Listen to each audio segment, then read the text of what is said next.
I don't get to say this very often, but today's guest has some ideas that may actually change your life. She has some thoughts and ideas about things that are going on in our society and with our children and with ourselves even that have some causes that people don't even think about. So I can't wait for you to hear from her. She's so funny. She's got so many great ideas and she's a great guest. Welcome, Shirley Gutkowski, to the Teaching Your Toddler show. Shirley is a grandma of three, a mom of five, and a wife of almost 50 years. She has all her own hair, stopped coloring it a year ago, and is the owner of Primal Air, a company that helps people get their face to work right. She's also the author of the first pre-parenting book focused on the development of your baby's face. More than a kissing spot, your new baby's face is a simple yet deep dive into all the things people need to know about their baby's mouth and tongue before they become exhausted parents. I can't wait for you to hear this show for if you're expecting, if you know someone who's expecting, or even if you already have children, you will get something out of this show. So welcome to the Teaching Your Toddler show. Hello, this is Mary Jo Tinlin from the Teaching Your Toddler Show. Today we have a very special guest. Shirley Gutkowski is here to talk to us about a subject that you may or may not have thought about. I can't wait for you to hear more about it. Shirley, welcome to the show. First of all, why don't you introduce yourself a little bit and tell us about yourself and about your book? Hi, Mary Jo. Thank you so much. Boy, a little about myself. So I'm a clinical dental hygienist by training, and I did that for 20 years or so. And then I launched myself on a completely different career of speaking and writing. And I did that mainly for professional audiences.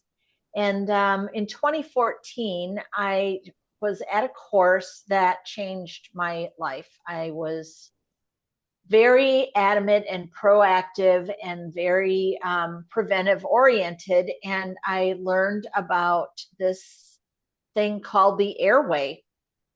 And I know, and as I was thinking my way through my career, I was like, wow, I probably looked at 10,000 throats in my everyday career, and I never saw an airway until the twice every 2 years we had to have CPR training, and I never put this two together. Let me see your throat. What does your throat look like? Red, not red. That was it, right? And so when I learned that I could be part of the solution on my own without having to work under a dentist, by doing myofunctional therapy, which is training the muscles in the snoring complex that have been affected in different ways, that I could be part of the solution to opening up the airway, and helping patients stop dental decay, periodontal disease, ADHD, sleeping better, sleep apnea. I'm finding that patients that go through our therapy don't have IBS, their constipation goes away. It's just so bizarre. Oh my And goodness, that is a it's ton really, of I things know, connected. Wow. it's so wild, right? And I was like, what am I doing? And so it's been super fun to be able to help these patients or these people out. And then the more I was seeing 60-year-olds who presented to me with a tongue tie, I was like, this has to stop. And then I would see 8-year-olds who had tongue ties. And then I don't really like to see babies. It's not my, I have a grandma thing, and that's about as close as I don't want to treat them. But I want parents to know what's going on and what has happened to their child, and that they are not all wet and that they're not crazy. The way that new mothers are treated with respect to breastfeeding is jaw dropping. I mean, I think that's the second time in 2 minutes that I said jaw dropping, but it's really true. It's really nasty. A lot of blaming and shaming, a lot of what do you call it? Outside forces Mhm. that are just give them a bottle. You can pump. So in medicine in general, they finally have agreed that breast milk is best, but it's the breast and it's the whole thing that goes together. It's how you hold the baby and interact with the baby and the eyesight. And it's just massive. And when you take the milk and put it into a bottle, you're introducing a lot of problems and or ignoring problems that are existing right now. Mm-hmm. So then as I was thinking my way through, I talked a friend of mine into becoming a lactation consultant, because that's another thing I don't want to do. Just want to be like, just So you just awareness, got your friend to do awareness. it. I like it. And she was like, oh, I can't do it. I had the worst breastfeeding experience of anybody I know. And I was like, that's what would make you perfect. And so she was a really good example of, the amount of anxiety. She's one of those natural people that, gets a cow from the farmer down the road and all of that stuff. And then she couldn't nurse her own child. And even at the time and then how do you say it, right? Because you just had a perfect baby, or your friend did, or your granddaughter or whoever just had a perfect baby. They're not nursing, and there's a solution to not nursing, but they make you feel terrible the whole time, because this is what I heard just recently. Your breast milk doesn't have enough calories to support the baby. How is that even possible? Flat nipples, fat nipples, long ones, short ones, inverted ones, boobs are too big, boobs are too small. It's just on and on and on. And what I started to see was that the problem was the pre-birth. Okay. After you have a baby, you're completely wiped out. You may have been in labor for 36 hours, very common for over 20 hours, right? I don't know. My baby's now 40 something. I don't know exactly how many hours, because you do it wipes out of your head, right? Unless you're on Everybody Loves Raymond's show, because she knows exactly how many hours. I forgot that. So some people remember. I mean, if they complain about it all the time, then they will. But shortly, you just forget, and you just are so happy to have a baby, and he's so cute, and he's adorable, and yada, yada.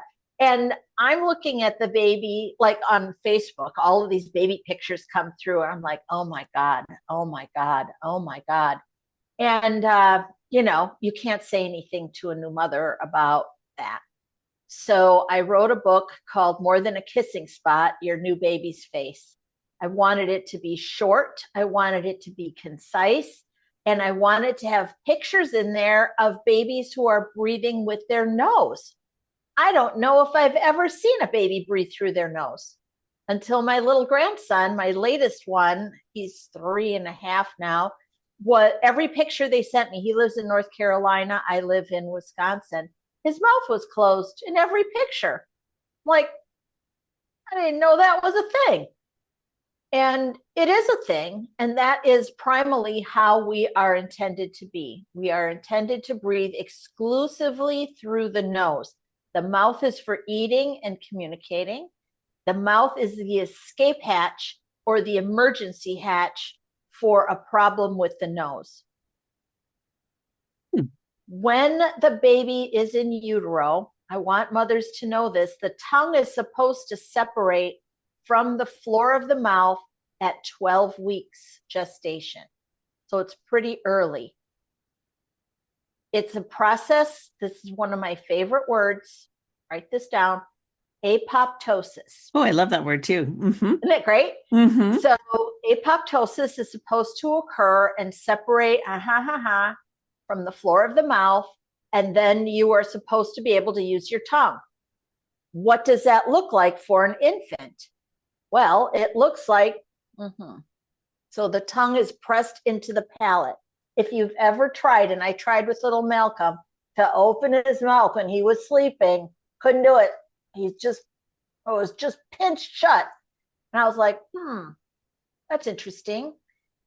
So that's where the tongue is supposed to be. On those really cute sonograms where the baby is sucking his thumb or her thumb, that is a closure of an open neurological circuit. So Hmm. you have nerves in your palate and you have, I can't do it, nerves in your tongue, and they're supposed to be closed. Mm-hmm. Okay. So if there's a breast in between, that's one thing. Otherwise, the tongue is supposed to close that. If it's open, you're in that fight or flight kind of a situation. So, all of this stuff you can't tell a new mother. And then the father's like, yeah, but the other white coat said you're just overreacting. Mhm. So I addressed that in there too and I used some PC language. I said the non-birthing parent, because you just never know anymore. But we want these poor mothers to know this in advance and to put it into their care plan. These poor women are not only badgered, first of all, they just had a baby, fun times. Then they go to the doctors and the doctors tell them they're all wet. Their husband has to believe the doctor because he already knows that you're all wet. But there's this very, very tight interaction with the dyad between the mother and the baby. Mm. And that word dyad, I don't know that I've ever heard it used in any other context. It's very rare, but it's an interaction between two humans, two beings, Mhm. and the baby is very unique, and the dyad between the mother and the baby are extremely unique. If you really think your way through how this whole thing is, babies are born to humans approximately 6 months premature as compared to other mammals. So that is why it is such a tight interaction between the mother and the baby. If the baby is hurting the mother during nursing, that's a red flag about the baby. Hmm. It's not a red flag about the mother. Right. So the baby must obviously have something wrong with their mouth, and almost always it's because of a tongue tie. Hmm. So I would prefer, if I had my way, that there wouldn't be any tongue ties. So, if you have a magic wand, let's go there. But in the meantime, it would be nice if these mothers would understand that during their pregnancy time so they can include it into their birth plan so that they don't have to spend months and months and months looking for someone to make an assessment and agree with them and then release that tie. Every minute is another hour for the baby, right? Because they're growing so fast. And when you breathe with your mouth open, you don't get the right amount of oxygen mix. Mhm. And your brain is very sensitive at that age Mhm. to oxygen levels. So So that that's has a lot why of I wrote the book. downstream effect, clearly, Oh, right? yeah. Yeah. So I have a Oh, question yeah. before when you're talking about Yeah. tongue tying. So my oldest son was tongue tied. Like I could still see the tendon and everything, and we got it snipped when he was Good. like a week old. But are you saying can you have a tongue tie where you wouldn't necessarily see that kind of thing? It wouldn't be as obvious? Yeah. It's difficult for some people to see the tie. Now, you may have heard the term posterior tie. Mm-hmm. So in dentistry, so that's our word. In dentistry, we divide the tongue into thirds: one third, middle third, back third. In ENT and in medical circles, this is the posterior of the tie that goes, or posterior of the tongue, it goes down the throat. Mm-hmm. So they get kind of wigged out when we say posterior tie. So if you're speaking with a physician, I would not use that term or ask, do you think he has a posterior tie? Because they're thinking this. All the way down the So throat. what, Mm-hmm. yeah. So what, and this part I just learned about, so I didn't get it into the book. Um, so the term is mid-tongue restriction. Okay. Okay. So if the tongue doesn't stick out at all, that is usually what people are looking for. Mm-hmm. The tongue can be tied so that the tip is folded over, Mm-hmm. like that. Mm-hmm. It could be that frenum could be all the way to the tip, could be in the middle and short. Okay. If it's short, that's what makes it hard to nurse. So Gotcha. not just the forward attachment, but that short attachment. Okay. Okay. So how is your child doing now? Because a lot of times that release has to be redone when they get older because it's so adjusted. I mean, I think he's fine because he's 24. So- Oh, there you go. 24. Yeah. Yeah. So yeah, there you go. Is he snoring? I don't think he does. I don't remember from his childhood being bothered by that, or him being bothered by it either. I'll check with him, but yeah, Yeah. yeah. It's just so disheartening when I have these older patients that have these really restricted tongues and no one's ever done anything. Hmm. Currently, what they're saying is that still only 4% of the population has a tongue tie at birth where they take care of it. And I'm like, okay, but everybody that walks in here is not an infant. They have obvious tongue ties and nobody counted them. And that's way more than 4%, I'm sure. Yeah. Yeah. So it's just so frustrating. Hmm. So when let's finish talking about the development, which I do kind of go through in the books because you kind of have to know why it's important. Who cares? Hmm. Some people can even nurse with a tongue tie, with a baby with a tongue tie. And so the pressure of and why the breast is so important, the pressure of the breast against the palate expands the palate. The palate, ta-da, is also the floor of the sinuses, Ah, okay. right? So that's where the breathing part comes in. Hmm. And then the tongue pressure, when the breast isn't in there, is competing with the pressures of the cheeks and the muscles of mastication. So there's a good balance there, and that's how you get good, nice, straight teeth. And that's why all the skulls you see of prehistoric people all have enough room to put another tooth in the back here, right? And we have to have all of our wisdom teeth out. So that's the big upshot there. You need to have enough space for the tongue to work so that you get good development of the upper arch, Mm. that you have a good low vault. The higher up the vault is, the worse it is for your sinuses. Sure, because it's pressing into your face. Yeah. Yeah, exactly. Hmm.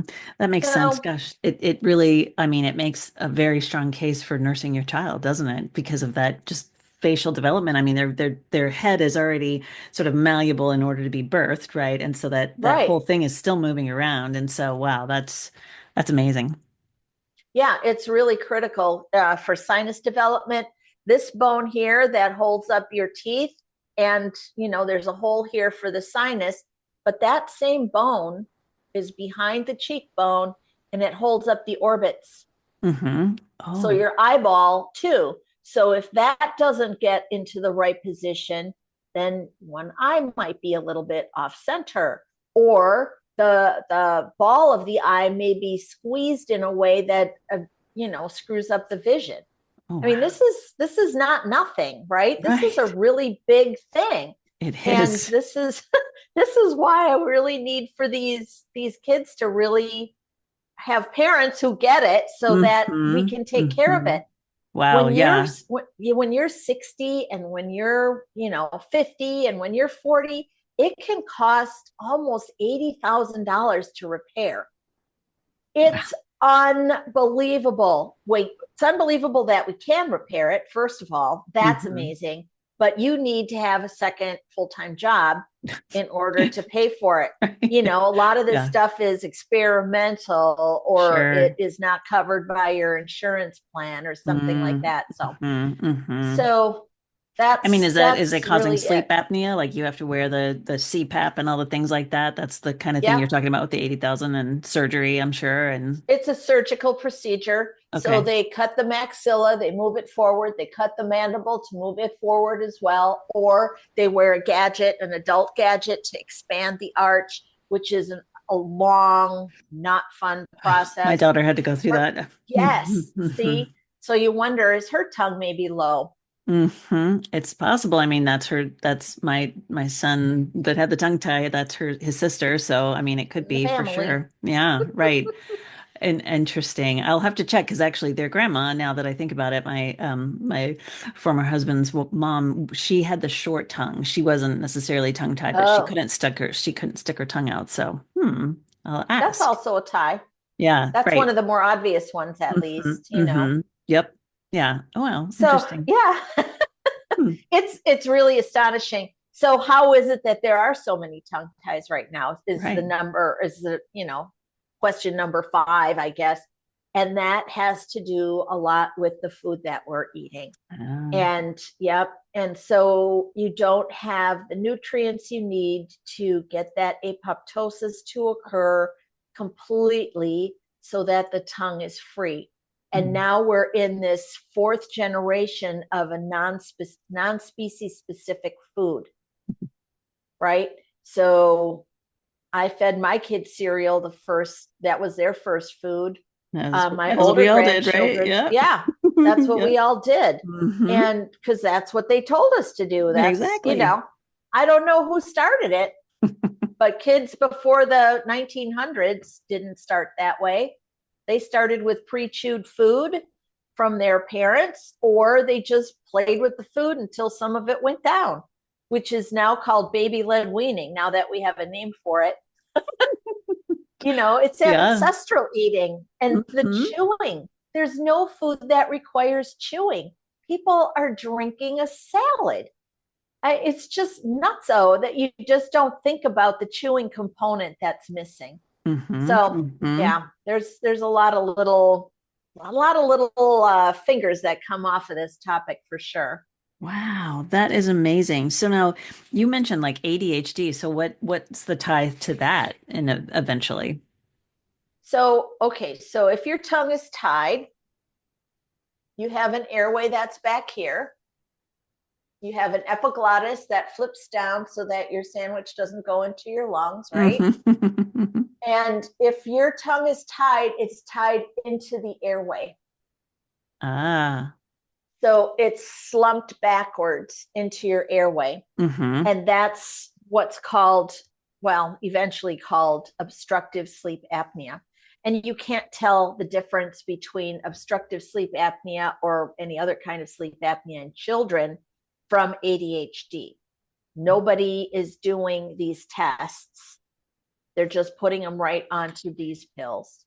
So it's being diagnosed as ADHD. It's not necessarily ADHD. It's actually a sleep disorder or a Very breathing commonly. disorder. Yep. Yep. Wow. But if they're not looking. Yeah, no, exactly. That's And crazy. there's not enough pediatric sleep physicians. Hmm. So, in order to get a child to go through a sleep study, is maybe 6 months or more out. And Wow. then to have it read and do something about it. And you know what they do about it? So, let's say your 7 year old has sleep apnea, put them on a CPAP. Oh, even at 7? Yeah. Wow.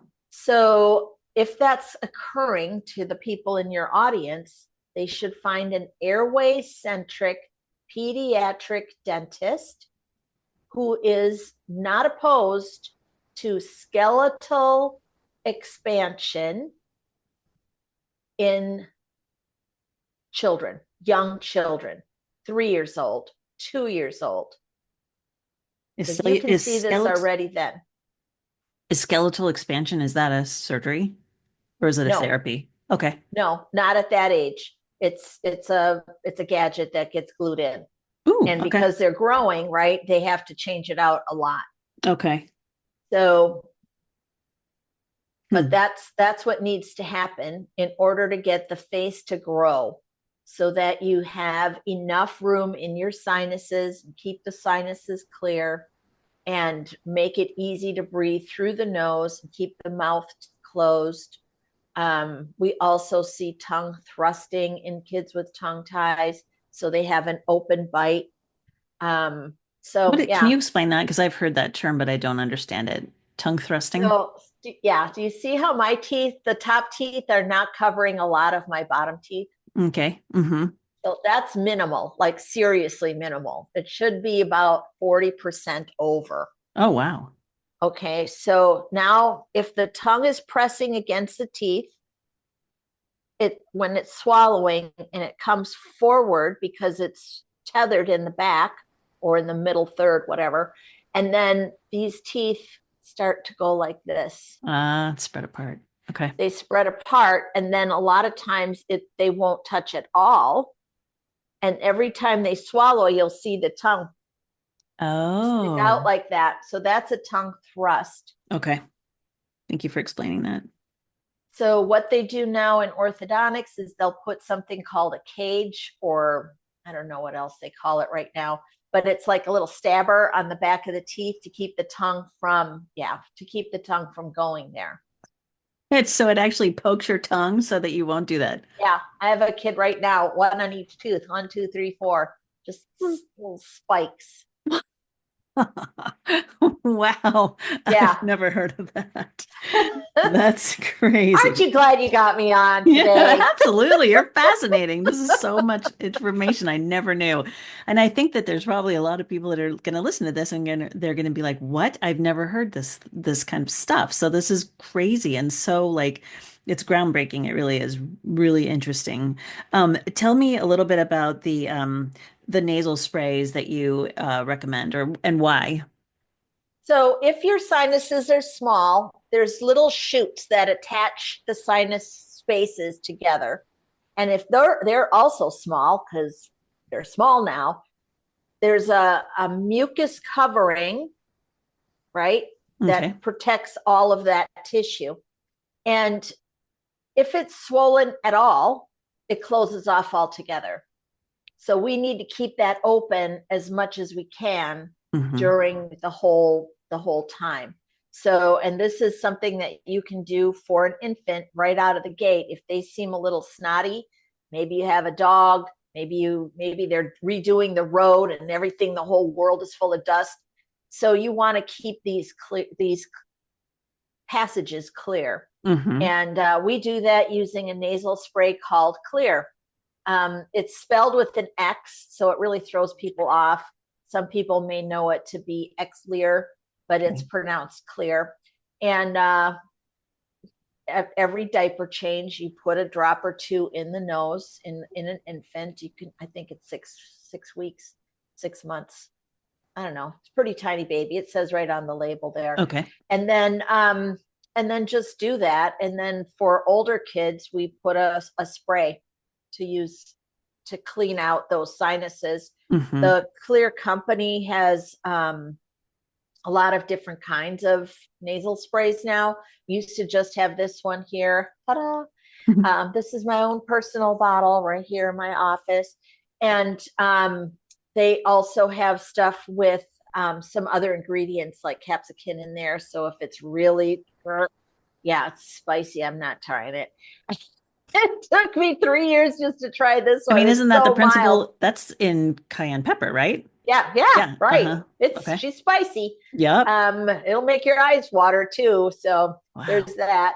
Yeah, and they also have a couple of other with ingredients, but they do have one that's in like a squirt bottle like this Hmm. instead of this pump, Hmm. and that's also can drop the nasal spray out. For the baby. Not every kid likes to have spray go in their nose. Hmm. My Hmm. granddaughter was like, "No, I don't want it." Yeah. So that was a fight almost every day. But for an infant, you can put it just a drop in their nose. And really, if they're 5 years old and they still don't like the spray, if they lay down and you just drop it in there, Mm. that can work too. And Okay. it works in a really unique way. It thins out that mucus because you have to have it. Hmm. It thins it out so that it goes down your throat. So after a minute or so after you put the spray in, you can feel it kind of rolling down your throat. It's kind of cool and sweet. So there's that. Because it's And then xylitol, right? yeah, exactly. Hmm. And Okay. so you can feel it going down, and then over time it shrinks those tissues. So habitual use is 2 squirts in each nostril in the morning and at night, so twice a day. And after 3 weeks of habitual use, it's almost 30% greater volume of air that can go through. Oh my So goodness. that's That's pretty significant. amazing. Yeah. Yeah. And it's like it's fine to use over a long period of time. Like it's okay. Yeah. Yeah. There's no drugs in it. Mm-hmm. Um, the if you were looking for a problem, it uses grapefruit seed extract Mm-hmm. as the uh, preservative. So it's very clean. It's very accepted to all of the people in the natural food category. Mm-hmm. That's where Mm-hmm. they launched the product. It's still their number one product. They have toothpaste now and a bunch of other gums and mints and stuff like Mm-hmm. that. So Mm-hmm. Yep. yeah, so it's pretty amazing. I really like using it, and that was part of my lectures then to the dentists and the dental hygienists is how to use xylitol to stop tooth decay. It was invented as a nasal spray. You won't believe this, for ear infections. Oh. I'm Well, telling I you, mean, it it's all all starts connected. in the mouth. Yeah, absolutely. Right. Yes. Okay. So the So spray was first and then came the gum and the toothpaste and all the things. yeah, Okay. yeah. Interesting. Mm-hmm. So the eustachian tube that they Mm-hmm. kind of help, that's another thing. If your tongue isn't in the right place, those tubes are never going to grow either. Nothing's going to Oh, go. yeah. So Dr. Lon Jones' wife was a speech language pathologist, and her granddaughter was starting to show speech problems because she kept having ear infections. And so she begged and begged for him to find any kind of a solution. And he came across a couple of studies using xylitol for ear infections in chewing gum. And he was like, what about a nasal spray? Because it's right, the Hmm. eustachian tube fills or empties into the back of your throat. Right. And so that's what he did. And it solved almost all the problems for all of his child patients with ear infections. Oh, Yeah, it wow. was amazing. That's a mom hack right there. That's Yeah, great. no kidding. Yeah. Wow. Yeah. So he made it in his bathtub. So you don't have to do that. You now get it from a sterile container in Yeah. Utah. Yeah. At the grocery store, or I know I've Yes. seen it at like Sprouts or Whole Foods or things like Yeah. that, right? That is amazing. Wow. Oh my gosh. I'm looking at my notes. I'm trying to see if there's anything else that we should cover here. What else do we need to know before I let you go? You can get the book on our website, Absolutely. primalair.com. So it's not on Amazon yet. I don't Okay. know. It takes a while to get on there. And Hmm. but I want everybody to get it as soon as possible, and then to share it with everybody who's going to have a baby. You can see now why I was like, no, before. Hmm. Um, Hmm. and then, there's no wrong time, but certainly before the baby comes is a lot easier to manage. Hmm. Um, yeah, I think that's pretty much it. I think chewing is key. Make sure your kid is not focusing only on foods that just slip down your throat, like cheesy noodles. Hmm. Um, meat. Make sure they eat meat. Yep. To chew. That's it. I mean, I could go on for a couple hours, but I know that I just want to narrow it down to Yeah, just this no, and one little we'll topic. absolutely make sure that we have all the links that you've mentioned so that people can find you, find your book, find some clear if they want to. Um, Mm-hmm. just before I let you go, I have one question to follow up. How is there a way, like in utero, that you can find out if there's an issue? Can they tell on an ultrasound or anything like that that the baby has tongue issues? Well, first of all, they have to believe that it's a thing. So they're not going to look for it. And as I mentioned, probably the closest thing is if you get a picture of the baby sucking his thumb Okay, in the sonogram. That to me is like, really? that's a little clue. I don't know. Yeah, it's a Okay, little clue. Should make you wonder, should make your eyebrows go up. Yes, it's cute. of course. But it's All also a babies are cute. sign. Yes, yes, right. Anything they're doing in the little ultrasound.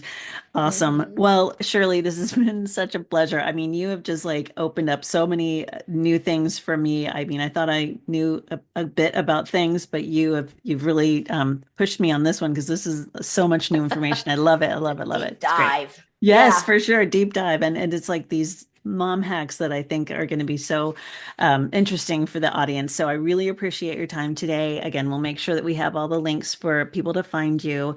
It's been a pleasure. Any final thoughts? Any last words? I really appreciate what you're doing.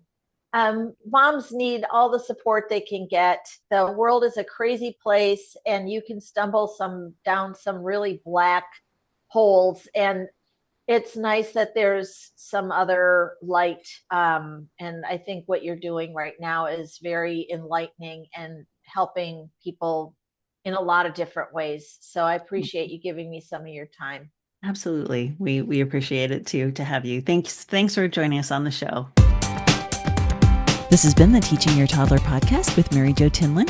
Thank you so much for joining us today. I hope you'll find us on our website at teachingyourtoddler.com, as well as on Facebook at Teaching Your Toddler, on Instagram, and on Twitter at Teaching Toddler. So join us again, and I hope you have a wonderful week. Thank you so much.